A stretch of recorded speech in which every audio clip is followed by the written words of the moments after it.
Hello, everyone, and welcome to On Purpose Astrology. Today, I'm talking about the full moon in Leo on the 12th of February. I've called this video the Special Ordinary to reflect that the moon in Leo as a sign is a sign that wants to be special, wants to stand out from the crowd. Whereas Aquarius is more associated with being part of the crowd, with associating more with the common people, identifying more with the common people. But let's have a look at the chart.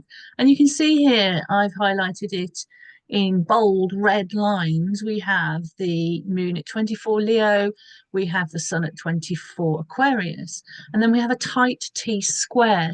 Uranus, the great disruptor in Taurus, is making a square to the full moon. So what does this mean? Well, oh gosh, first of all, let's look at some. It's quite, Uranus excites and intensifies things, doesn't it? So it excites and intensifies some of the things that is associated with that opposition between Leo and Aquarius. And these are things like, for example, for Leo is about, as I said, wanting to stand out from the crowd. It's about leadership, rulership, autocracy. Whereas Aquarius is more associated with democracy and with lack of hierarchy. It wants to see equality, everyone equal, whereas Leo is more about the top-down hierarchy. The ordinary people, Joe Public, is what concerns Aquarius, whereas Leo is all about, as I said, being the leader, being seen, being in the spotlight, having power and control. Both signs can be prideful, both signs can be stubborn. So, where Uranus brings change, disrupts the status quo, brings surprises and shocks, and the urge for freedom and the change that needs to happen to have that freedom, there's a stubbornness. This is a fixed T square. So, there's resistance to change is really embedded in the energy of this full moon time. We should also say that both Uranus and Aquarius, Uranus, of course, is the modern ruler of Aquarius, is associated with being unconventional and eccentric. So even rebellious, even particularly Uranus. So we shall see in our own lives if we are particularly touched by this full moon. Now, if you have anything in the fixed signs, obviously Leo, Aquarius, Taurus, and Scorpio, between about sort of 2021 to around about 26 of those fixed signs in your chart, whether it be a planet or an angle or another point, like a node, for example, then you are going to be particularly touched by this full moon.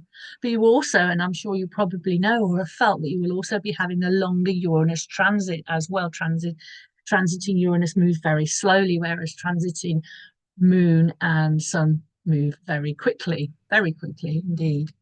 So you'll be having a longer Uranus transit, so you'll be feeling the sense of changes, wanting freedom, or changes that are happening that you are resisting and that's causing you a lot of stress. Things are changing and you feel like you don't have control over it, or you want so much freedom, urge for freedom, that you were kind of throwing out the baby out with the bathwater. A lot of astrologers say to their clients, if they have a strong Uranus transit and they want to make massive, huge, sweeping changes, they want to change their relationships, where they live, their job, or whatever, not to make too many changes all at once, i.e., don't throw baby out with the bathwater, don't throw the good out with the things that you do genuinely need to let go of. But with a fixed T square, it seems to be a lot more about holding on. And there could be a prideful element there as well. But for all of us, we will all feel the energy of a full moon. A full moon is always very intense. Uranus brings more of that intensity, brings more of that kind of feeling of needing to let go, but also the resistance to letting go, as I've already said. There's a desire for freedom, perhaps, for some of us, but there's also the desire for being in control, for wanting to control the outcome, to control the situation that we might be in, even maybe to control other people, or it might be more about self-control. But there might be a difficulty with going for freedom, but also trying to control things. There's something about freedom that is a bit more, well, free flowing, where you can't control, you just have to see where it goes. And the fixed signs aren't great at that. So there might be some tensions there. You might feel that in your personal life, you might feel that around you in your situation or in your environment. Certainly, we will be seeing some of these themes playing out in the world at large and reported in the news. You'll see Mercury there in Aquarius. There is part of this T square. Mercury is about mindset, how we think about things, our opinions, our ideas. It's also about how the media reports things. It's about the news. It's about any kind of communication, as well as sort of travel as well. So we'll see those sort of themes playing out. Certainly when Uranus is part of a picture and very strongly in this full moon, we know that there's going to be things happening which are a disruption to the status quo. And we can see these themes already playing out in the world. And during a full moon, we often see things come to a head. We see sort of some of the consequences, good or bad. There's no judgment here, but we can see some of the things, what we have done collectively or individually, what we have done, how that's playing out, how that's showing up in the world, how we are showing up in the world. Now, I mentioned that Uranus is the modern ruler of Aquarius. That brings that eccentricity, that unconventionality, wanting to do things differently. Almost that stubbornly as well with Aquarius. But the traditional ruler of Aquarius is actually Saturn. Couldn't be more different, right? I tend to look at both the modern and the traditional rulers. I tend to give, and you pay your money, you take your choice, but I tend to give precedence to the traditional rulers. So I put Saturn as the ruler of Aquarius in the first instance, and then I will look at Uranus as well. So when we look at Saturn, Saturn teaches us patience, it teaches us lessons, it's about time and timing. So we have here in this chart, Mars in Cancer in a trine aspect, in an easy flowing aspect with Saturn. Now, the Mars energy isn't easy at the moment. Mars in Cancer, that's not easy energy. It's not particularly comfortable in the sign of Cancer. Mars isn't comfortable in the sign of Cancer. And it's making a trine to Saturn. Saturn blocks and creates delays and obstacles and doubts and all these things. We know all these things about Saturn. So how can this help us? How can this help us with this urge to change things, to disrupt the status quo, to go for freedom, or the resistance to change? How can this trine between Mars and Saturn help us? Well, it can slow us down. Mars in the sky is literally, from our point of view, our perspective on Earth, Mars is currently slow. It's in retrograde. It's going very slowly and it's going very backwards. We might be going over old ground, whether the old ground is things that have happened recently, re-going over, or because Cancer, the sign of Cancer is very much associated with the past, our history and our memories, we might be going over old ground in terms of things coming up, things triggered. Full moons, particularly they're touching our chart, will trigger various emotions. So we might be feeling triggers of emotional stuff from our past, from memories, from family, from that kind of thing. It gives us time, Saturn. Saturn is in Pisces. Pisces is the sign of compassion and deep feelings. It gives us time rather than acting out and saying something that we might regret during this very provocative full moon. It gives us time to reflect and really get into our feelings. On the other hand, Mars in Cancer can be incredibly defensive, maybe even passive aggressive. It's kind of a little bit hesitant to act. So there's finding that balance there. With a full moon, you always have to find the balance between things that you need to do and finding the confidence in getting over the fear of doing it, getting over that procrastination, or also giving yourself a little bit time to discover, to feel into how your emotions are. There can be a little bit of emotional overwhelm during a full moon. So that can kind of help us, this Mars trine Saturn. We also learn, I think, from this Mars trine Saturn that freedom, freedom is a big thing for this full moon. Freedom doesn't come without responsibility. And I think there's a sense of need of wanting, desiring freedom with Aquarius itself, and also with Leo too, with the freedom to be yourself, to sit on the top of the tree, to be very much special, you know. Freedom comes, as does power, with responsibility. Saturn is about responsibility and taking responsibility for our actions and our words. If has something to do with our actions, we might be invited here to take responsibility for the way we act, and also take responsibility, as I've already mentioned, to our own emotions. The other thing as well that Mars is doing, Mars, as I said, it's going backwards at the moment. It's going retrograde. So it's spending a long time in Cancer. So we've had a long time to really get to grips with our inner feelings, really, to how we're feeling, our emotions. And also we may have made some connections over the previous months, and we've got time to come as well. I think it's April. No, it might be my top of my head. I'll put it in the description. When Mars does go forward on the 24th of February, but when it goes back into Leo, where it started going retrograde, I will put that date, because I can't remember off the top of my head. I'll put that date in the description for you. But it gives us more time to process how we're feeling, to get some insight into any kind of procrastination, defensiveness, and where we might be very hesitant to ask. So Saturn is giving us that time and that space. If we can use Saturn, you can use Saturn. Look after Saturn and Saturn will look after you. You can use Saturn to your advantage sometimes to help you, if you use it with integrity and use it properly, of course.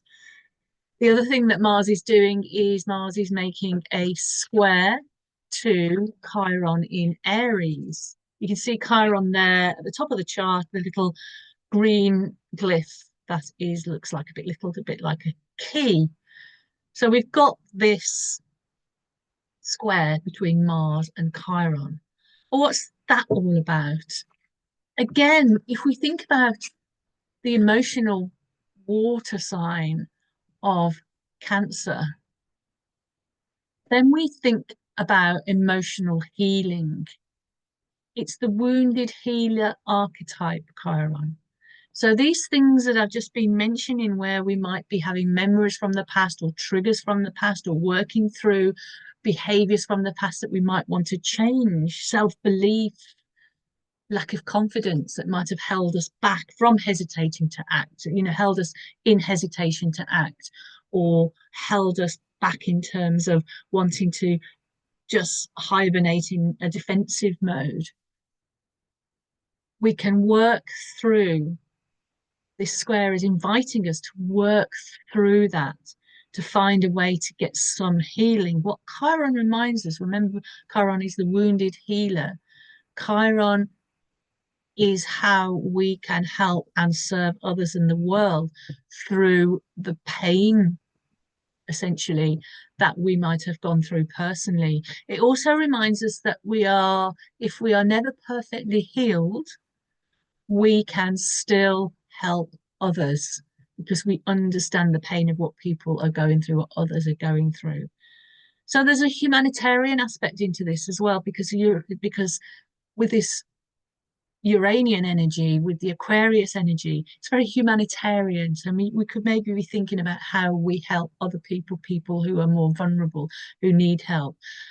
Chiron has the energy of a maverick. So again, that plays into the unconventional for this full moon here, where you might need to do things a little bit differently to make a difference. Chiron also trained warriors. So again, it's that warrior energy. Mars is the warrior. Chiron is currently in Aries, which is the sign that rules Mars, where Mars feels very comfortable. So we have some nice energy here, even though it's a square, we have some nice energy. Maybe where we are finding it hard to take action with this Mars Saturn trine, even though trines are more easy flowing, it's easy to sit back with a trine and not do anything. But this Chiron Mars square is kind of helping us to use what we've been through in helpful ways to help other people, if that is where we are drawn to. That might be quite a emotionally overwhelming full moon. This can always happen. Emotions might come up. Aquarius isn't known for being particularly over emotional, but when you've got Uranus kind of, oh, the electric energy of Uranus really kind of, it's like plugging yourself into the mains. There's a lot of energy there that need to be, might need to be released.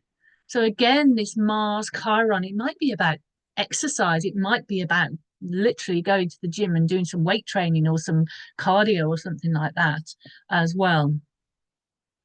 Talked about the need for freedom, and that freedom and control is a difficult mix to balance. Full moons are, of course, all about balance. We also, I think, learn through this Mars Saturn here that there's no freedom without responsibility, which again, perhaps a difficult thing to come to terms with, because if you want ultimate freedom in any area of your life, you think, I want to be free to do exactly what I want to do, you need to understand that there's no freedom without some responsibility for your actions. I think that Mars Saturn trine shows us that, and shows us that we can really embrace having that responsibility as well if we can use that energy well.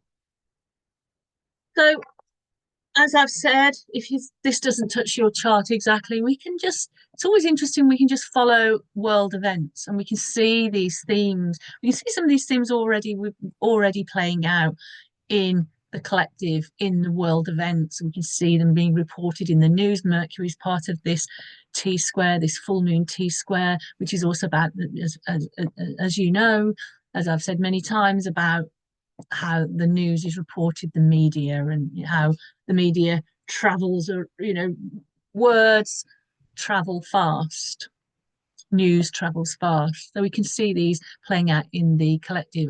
I always think it's really interesting to watch the news and follow the news as you follow the energies in the sky, and you will see some of them very, very much reflected, quite literally. As I said at the beginning, the idea of autocracy versus democracy, we're seeing that playing out in the collective quite starkly at the moment. No judgment here, but it's something to really give you context. I think astrology, when we watch the news sometimes and things happen in the news that upset us or that we don't like, or there's things happening that go against our own beliefs, our own values, or maybe they reaffirm our own beliefs and our own values, and we can get very emotionally involved and invested.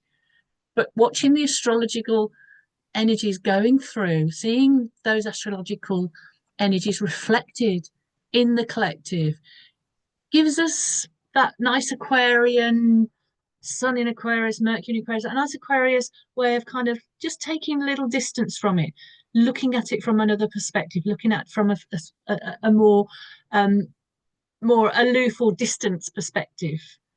And we can see how these astrological energies play out in the world and in our personal lives as well. But in the world, I'm talking about here, in very, very interesting ways.